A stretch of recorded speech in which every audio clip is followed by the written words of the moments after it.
날마다 쓰는 나의 신앙일기 TV 데일리 큐티 나무향기입니다. 오늘은 요한복음 1장 1절부터 5절을 묵상하겠습니다.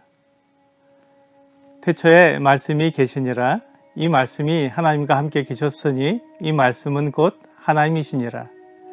그가 태초에 하나님과 함께 계셨고 만물이 그로 말미암아 지은 바 되었으니 지은 것이 하나도 그가 없이는 된 것이 없느니라.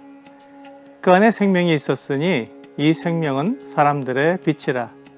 빛이 어둠에 비치되 어둠이 깨닫지 못하더라. 오늘 본문은 요한복음을 시작하는 도입 부분입니다. 요한복음은 제4복음서라고 불리며 공간복음인 마태, 마가, 누가복음과는 다르게 다뤄집니다. 공간복음서는 말 그대로 같은 관점을 가지고 기록된 복음서입니다. 그래서 공간복음서는 서로 비슷한 내용을 포함하고 있습니다. 공간복음서는 그 시작이 예수님의 족보입니다. 그리고 예수님의 주된 활동 지역을 갈릴리로 표현하고 있습니다. 그리고 복음서의 주제가 하나님 나라에 두고 있습니다. 요한복음은 이 공간복음과 다르게 시작하고 있습니다. 요한복음은 태초로부터 시작하고 있고 예수님의 주된 활동 무대를 유대, 특히 예루살렘을 중심으로 기록하고 있습니다. 그리고 복음서의 주제를 하나님 나라보다는 생명, 영생을 다루고 있습니다. 이러한 차이가 요한복음을 사복음서라고 말하면서 다른 복음서들과 다르게 다루고 있는 이유입니다. 다른 복음서도 마찬가지이지만 요한복음은 예수님을 하나님의 아들로 소개하고 있습니다.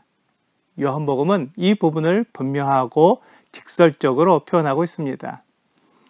공간복음서에서는 예수님이 하나님의 아들이라는 것을 이적이나 그분의 행동을 통해 간접적으로 받아들이도록 복음서의 내용을 구성하고 있지만 요한복음은 이에 대해 직접적으로 말하고 있습니다.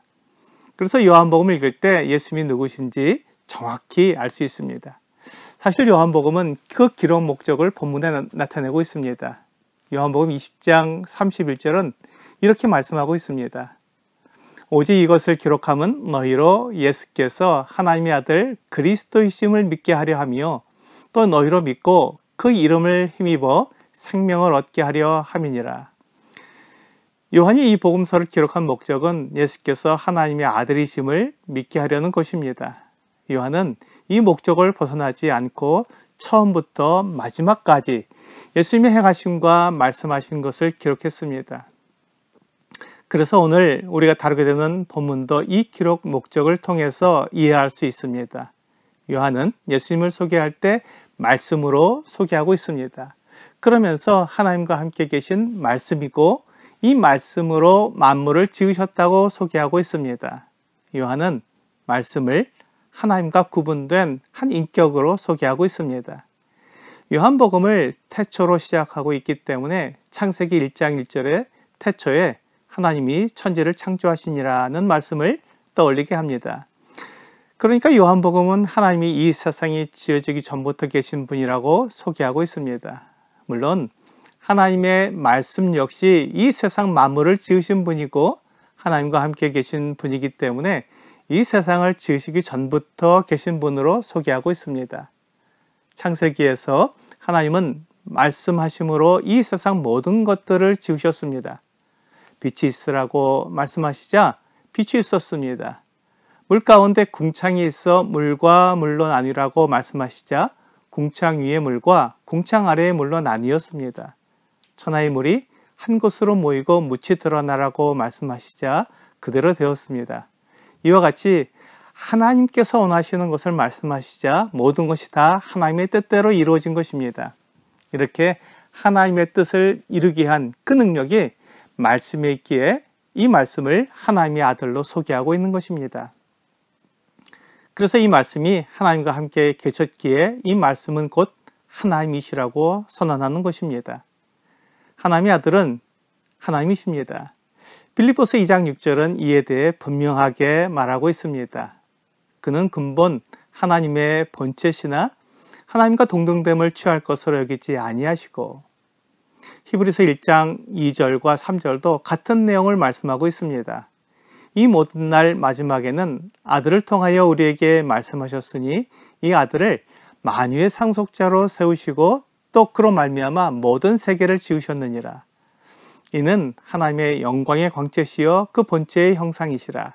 그의 능력의 말씀으로 만물을 붙드시며 죄를 정결하게 하는 일을 하시고 높은 곳에 계신 지극히 크신 이의 우편에 앉으셨느니라. 이와 같이 하나님의 아들은 하나님과 동등하신 하나님이시고 하나님과 때려야 뗄 수 없는 존재입니다. 요한은 하나님의 아들이신 예수님이 하나님과 동등하신 하나님이라고 처음부터 소개하고 있습니다. 이것이 요한이 이 복음서를 기록한 목적이기 때문에 이 세상에 지어지기 전부터 계신 영원하신 하나님으로 예수님을 소개하고 있습니다. 만물을 지으신 하나님이시라면 그분에게 생명이 있는 것은 분명합니다. 하나님께서 이 세상 모든 만물에게 생명을 주셨고 사람에게도 생명을 주셨습니다. 그래서 하나님이 생명의 근원이 되십니다. 그 일을 하나님의 아들이시고 말씀이신 예수님께서 이루신 것입니다. 그러므로 예수님 안에 생명이 있고 예수님이 생명을 주시는 하나님이십니다. 사도행전 3장 15절에서는 예수님을 생명의 주라고 말씀하고 있습니다.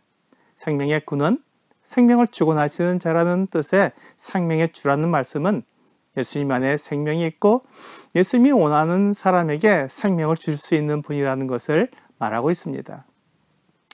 이 생명을 빛으로 표현하고 있습니다. 빛과 어둠을 대조적으로 보여주면서 예수님이 왜 이 세상에 오셨는지 알려주고 있습니다. 하나님과 함께 계시고 만물을 지으신 영원하신 하나님이 왜 이 어두움의 세상에 오시게 되었냐는 것입니다. 예수님은 생명이시기 때문에 생명을 잃어버린 사람들에게 생명을 주시기 위해 오셨습니다. 참 빛인 하나님을 모르고 어둠 가운데 살아가고 있기 때문에 빛을 비춰서 사람들로 빛으로 나오게 하려고 오셨습니다. 빛이 어둠에 빛이 돼 어둠이 깨닫지 못하더라 라고 본문 5절은 말씀하고 있습니다. 이것이 사람들의 모습입니다. 그리고 이 세상의 현실입니다. 생명의 주여 빛이신 하나님의 아들이 이 세상에 오셨지만 사람들은 그분을 알아보지 못하고 그분을 영접하지 못하고 자기들의 삶에 바빴고 자기들의 생각이 옳다고 주장하고 있는 것입니다. 빛보다 어둠을 더 좋아하기 때문에 빛을 알아채지 못하고 있습니다.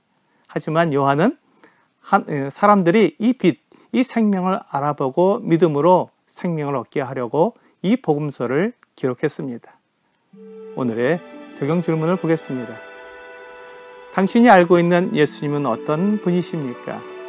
예수님은 하나님의 아들이시며 이 세상을 창조하신 창조주이십니다. 예수님 없이는 아무것도 지을 수 없습니다. 예수님은 만물과 생명의 근원이 되십니다.